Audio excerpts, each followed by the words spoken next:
Brainrot 7, let's vault in! Mwahahaha!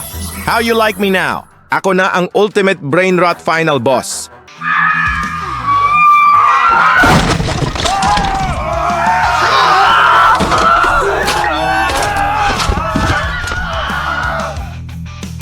Mikeni!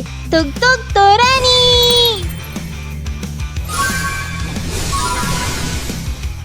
Fasti Opa! Wow, grabe! Ang gwapo niya talaga! Ang nakaraan. Pinakawalan ni Chimpanzini Bananini ang mga brainrot na mga aswang. Brainrot alone weak. Brainrot together strong. Matapos niyang itayo ang bagong grupo na Brainrot 7 at gayahin ang iconic na line ni Caesar sa Planet of the Apes, inatake naman nila ang birthday ni Nanay Aida. Happy birthday, Lola Aida!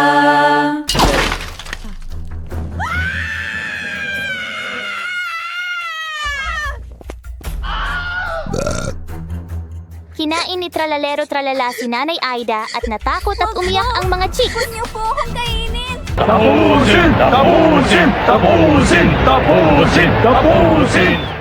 Boss G Animation presents Brainrot Kung Aswang, Episode 11. The final episode. Tapusin ang mga brainrot. Ang saya! Mga katoto, i-like ang video na ito at mag-subscribe kay Boss G. Napakabilis na mag-animate, super gwapo pa. Subscribe na! Pagbabayaran mo yung kasamaan! Brainrot 7, ito na ang katapusan ninyo. Kayo ang tatapusin ng Guafo, ang greatest worldwide aswang fighters organization. Masyado mo kami minamaliit, Boss G. Para sabihin sa'yo, hindi lang ikaw ang genius na naririto. Genius din akong si Chimpanzini Bananini. At naplano ko na ang lahat ng mga ito. Gagamitin ko ang mutya ng Voltes 5 para magsama-sama ang kapangyarihan naming mga brainrot. Lolo Boosting, ano ba ang mutya ng Voltes 5? Ang mutya ng Voltes 5 ay isang artificial na mutya sa mundo na ito na puno ng Kababalaghan. Ang karaniwang alam ay mayroong tatlong uri ng mutya. Ang una ay mutya galing sa kalikasan. Mula sa mga bagay sa kalikasan, sa halaman gaya ng mutya ng puno ng saging, o galing sa mga hayop gaya ng mutya ng unyango. Ang ikalawa ay mutya galing sa anghel, galing sa mga anghel, at binibigay sa mga bida ng anime gaya ni Toto at ni Eugene. At ang ikatlo ay mutya galing sa demonyo, binibigay ng mga kamukhamong demonyo, tipaklong. Grabe ka naman, Lolo Boosting. Hindi ako demonyo, isa lang akong simpleng pogi. Tsaka di mo rin nasagot kung ano ang mutya ng Voltes 5. Dahil sa makabagong teknolohiya gaya ng AI at 3D printing. Lahat ngayon ay pwede na gumawa ng mutya. Kaya nagkaroon ng ika-4 na uri ng mutya, ang mga artipisyal na mutya. Mga mutya na gawa lang ng tao, mga mad scientist, mga nerds, mga toy shop at mga negosyante ang gumagawa nito. Ang ilang halimbawa ay ang pinakitang mutya ni Lolo Boosting noon, ang mutya ng hotdog. Ang mutya ng Minecraft ni Nashley ay isa ring artificial na mutya. At ngayon ang mutya ng Voltes 5 na gagamitin ni Chimpanzini Bananini. Hindi ko pa rin maintindihan, Boss G.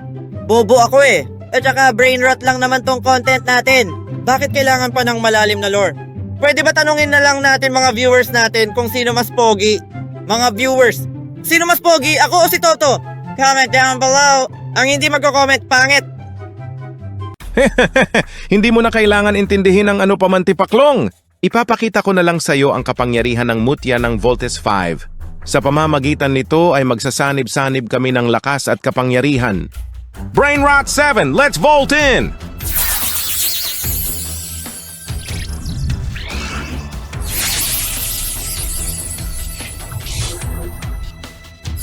Mwahahaha! How you like me now? Ako na ang ultimate brainrot final boss.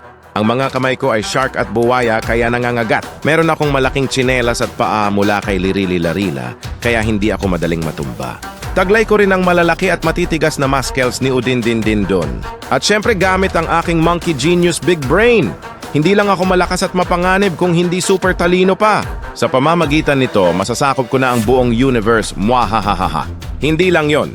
Aanakan ko pa ang lahat ng mga chicks.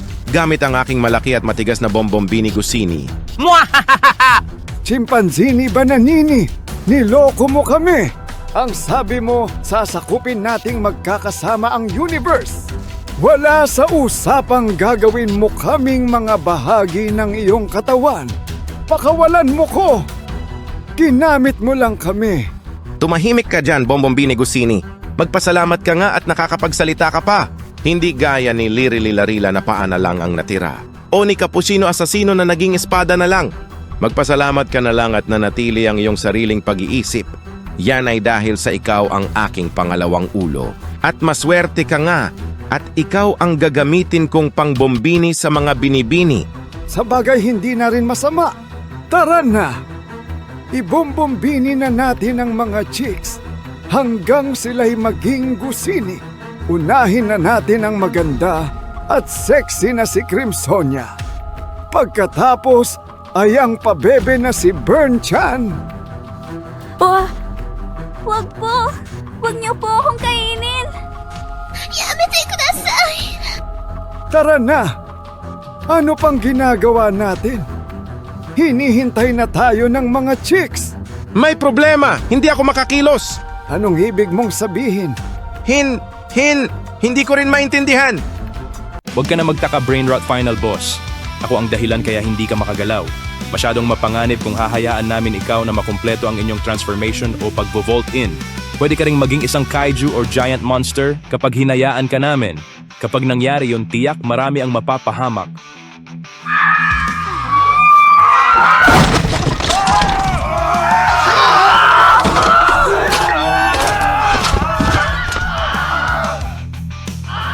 Kaya habang nagko-combine kayo, naisip ko nang gumawa ng paraan para hindi maging matagumpay ang inyong transformation.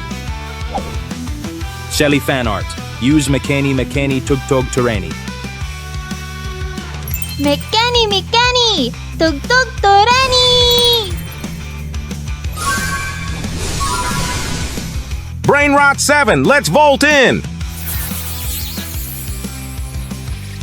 Ang mga nakikita nyong magic circle ay hindi special effects dulot ng mutya ng Voltes 5. May mga magic circle sapagkat kinukulam kayo ni Shelly Fan Art habang kayo ay nagvo-vault in o nagko-combine. Madaya ka, Boss G.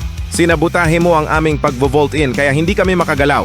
Kahit ang mga kalaban ni Voltes 5 hindi iyan ginagawa. Dapat hinayaan mo kami mag-vault in at nilabanan mo kami ng patas. Oo nga, nilabag mo ang tuntunin sa anime. Dapat hinahayaan mong magpalakas ang kalaban. Bago mo labanan gaya ni Son Goku at ni Eugene, madaya ka. Where's your honor? Honor? Aswang na nga kayo, brainrot pa. Walang honor sa pakikipaglaban sa mga pangit na gaya ninyo. J-Ban, I choose you. Gamitin mo ang mutya ng Osus. Mutya ng suso!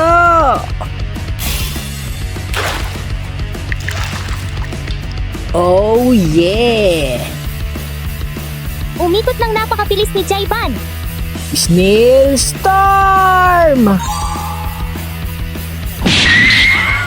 Aray! Ang sama mo, Boss G. Pinutol mo ang aking Bombombini Gusini. Paano ko pa matutupad ang plano ko na gumawa ng Planet of the Apes? Para saan pa ang buhay? Huwag kang mag-alala dahil katapusan mo na. Toto, I choose you. Use Sacred Fire. Para sa buong universe at para sa mga kaibigan ko, tatapusin ko ang iyong kasamaan! Ready? Aim! Sacred Fire! NANI?! Natalo at nasunog ang mga brainrot na mga aswang. At nailigtas ni Boss G at ng gwafo ang magaganda at sexy na mga chicks, pati na ang buong universe. Gungga! Imposible ito. Paano ako natalo? Naiplano ko na ang lahat gamit ang aking genius monkey big brain. Matalino ka nga, Chimpanzini Bananini. Pero nakakalimutan mo ang kasabihang, matalino man ang matching, matching pa rin! Wala kang binatbat sa genius na si Boss G. Checkmate. SPO2 Lubaba, arestuhin mo na ang unggoy na iyan at lahat ng brainrot na aswang. Inaaresto kita, ha? Sa kasong illegal possession of ugly face. Ang pangit mo, ha? And you have the right to remain silent Naintindihan mo? Ha? Gunggong!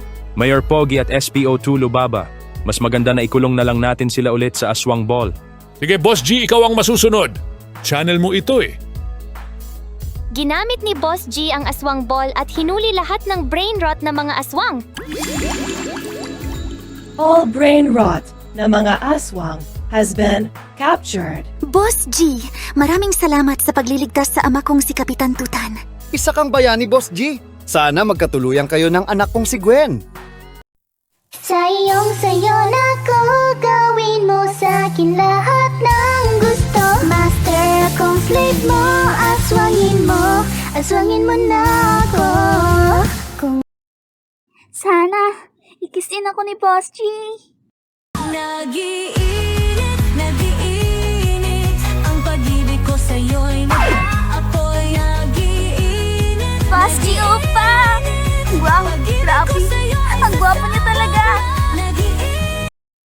Maraming salamat sa pagliligtas ulit sa aming mag-best friend, Boss G. Opa. Ang gwapo mo na nga, may mabuti ka pang puso. Sayong sayo na ko, gawin mo sa akin lahat ng gusto. Master akong slave mo, aswangin mo na ako. Kung may kapabalahaghan, ikaw na may kagwapuhan. Sa mundong may karimlan, ikaw ang kaligayahan. Ikaw ang sakalam, sa'yo laging magpapakwan. Ikaw ang number one. Boss G. Opa, ikaw na ang aking bagong habibi. Nasa iyo na ang lahat ng gusto ko. Pwede mo rin ba akong gawing jowa mo? Albularyo, opa. Ang puso ko ay gamutin mo. Albularyo, opa. Lahat sila'y asukwan kung para sa'yo. Sa kabilugan ng buwan, mayroong naramdaman. Ang gwapo mo talaga, Boss G. Boss G, mahal na ata kita.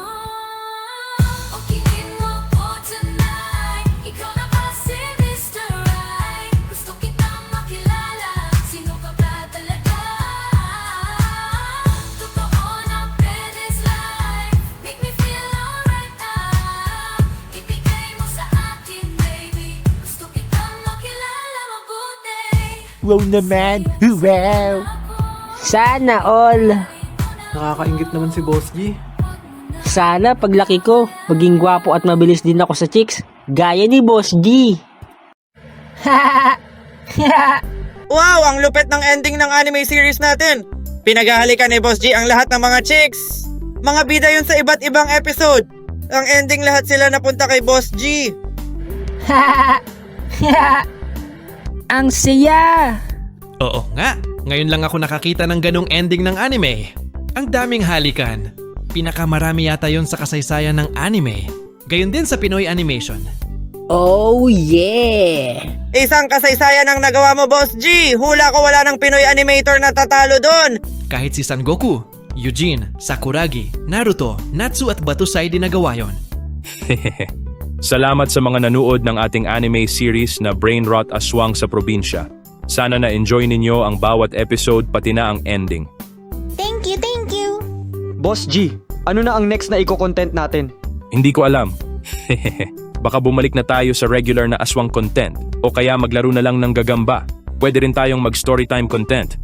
Mga viewers, ano mas gusto nyo? Comment down below. Muli ito si Boss G, ang pinakamabilis na animator sa Pinas. Salamat sa panonood sa series. Like and subscribe. Support Pinoy Animation at Pinoy Animators.